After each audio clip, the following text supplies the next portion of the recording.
Hey everyone, we're back again. Another edition of Continuing Education. I'm Minister James Moss. I hope that you are really learning from the videos about everything that's being taught here. We're in the New Testament. We're doing it line by line, word by word, scripture by scripture, however you want to look at it, and hoping and praying that that it enlightens you and that it helps you to understand that now I understand it better. Now I know I can. It makes sense to me now. Hopefully that this is what is going to be accomplished through these videos, and that it encourages you to continue your walk with Christ, or to even challenge you to enter a walk with Christ. All right. So here we go, chapter 21. We're going to go from verses 15 through 25. And this one is entitled, Paul Arrives at Jerusalem.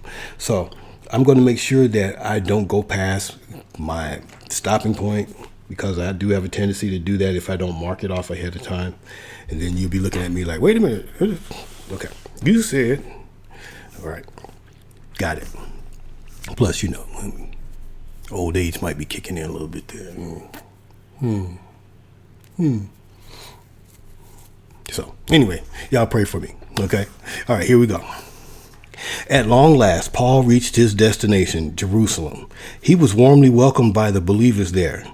Aware, however, of the strong Jewish animosity toward Paul, James and the elders encouraged the apostle to participate in a public Jewish ceremony of purification at the temple. Such an act, they felt, would quell the false rumors circulating about Paul that he was actively undermining the Mosaic law. Okay. All right, so here we go.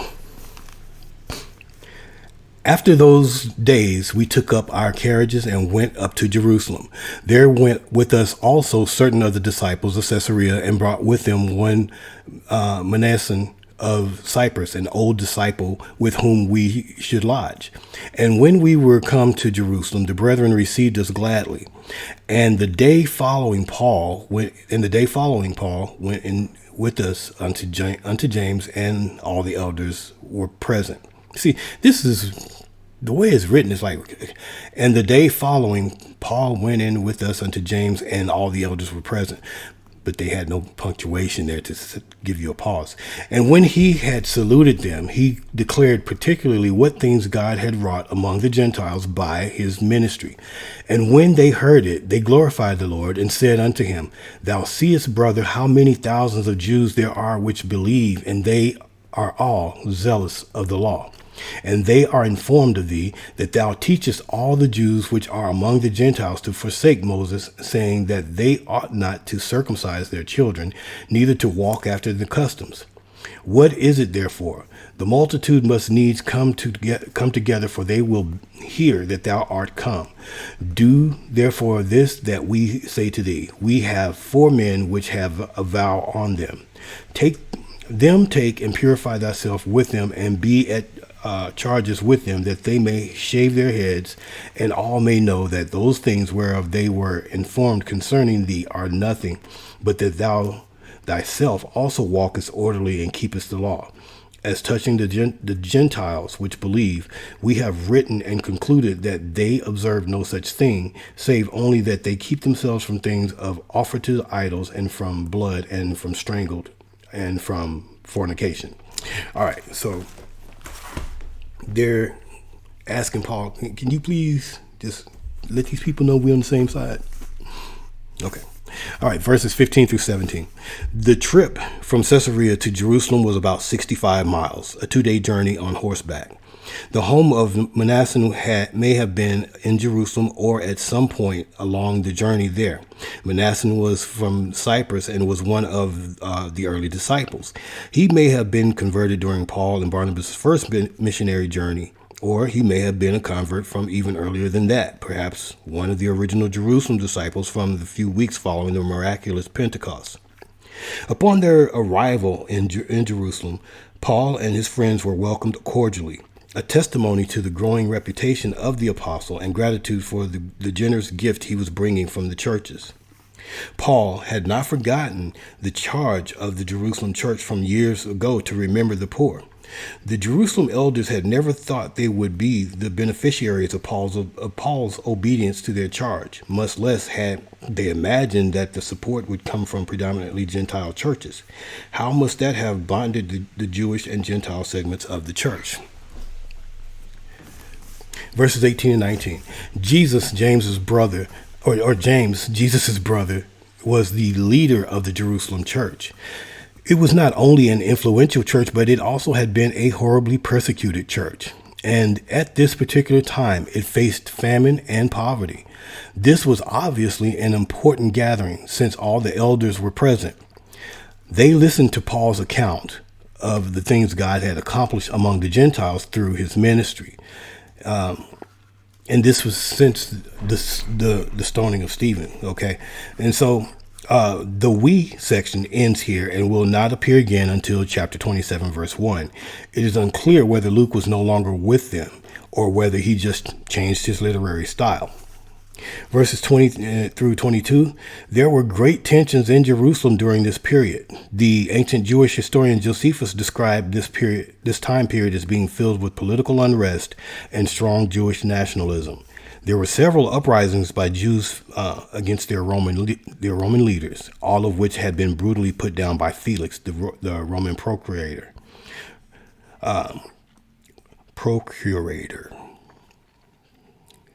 Make you want to say percolator, right? Okay. This caused even more anger from the Jews and intensified their hatred for Gentiles. Paul, missionary to the Gentiles, entered the city with news of vast Gentile conversions. The elders informed Paul of the large contingency of Jews who had believed. The problem, however, was that all those Jews took the law of Moses very seriously, meaning that they probably would not be rejoicing in the success of Paul's ministry among the Gentiles. The Jewish Christian zealots had been told through rumors that Paul was teaching all the Jews he had contacted who lived in the Gentile world to turn their backs on the laws of Moses. Not only that, but they had heard that Paul was minimizing the rite of circumcision and allowing the Jews to stop following Jewish customs. The Jerusalem Council had settled the issue of circumcision of Gentile believers. Evidently, there was a rumor that Paul had gone far beyond the council's decision, even forbidding Jews to circumcise their children. It was true that Paul was downplaying the importance of circumcision and did not require keeping the Jewish customs, but that was for the Gentiles, not for the Jews. Paul had Timothy circumcised because his mother was Jewish. Paul taught both Jews and Gentiles that salvation did not depend on keeping the law. He taught Gentiles not to get circumcised, but there is no evidence that he taught Jews to abandon the practice. Verses 23 and 24. The rumors about Paul, of course, were not true, but Paul willingly submitted to this Jewish custom to show that he was not working against the council's decision and that he was still Jewish in his lifestyle. The Jerusalem elders suggested that Paul join 4 men among their number who had taken a vow. The details are unknown, but they seem to have taken the Nazirite vow. Paul was to join them in the purification ceremony and pay their expenses. Often a Jew who had been in Gentile territory for a lengthy time would undergo ritual purification upon returning to his homeland. The time period for this purification was 7 days. This may have been what the elders were asking Paul to do. There seems to have been a definite lack of resolve in this decision by the Jerusalem elders as they tried to appease the Jews. As far as appropriate response by the leaders would have been to tell them that the Jerusalem Council had made an authoritative decision and communicated it in written form. Paul agreed to abide by the ruling and had been doing so.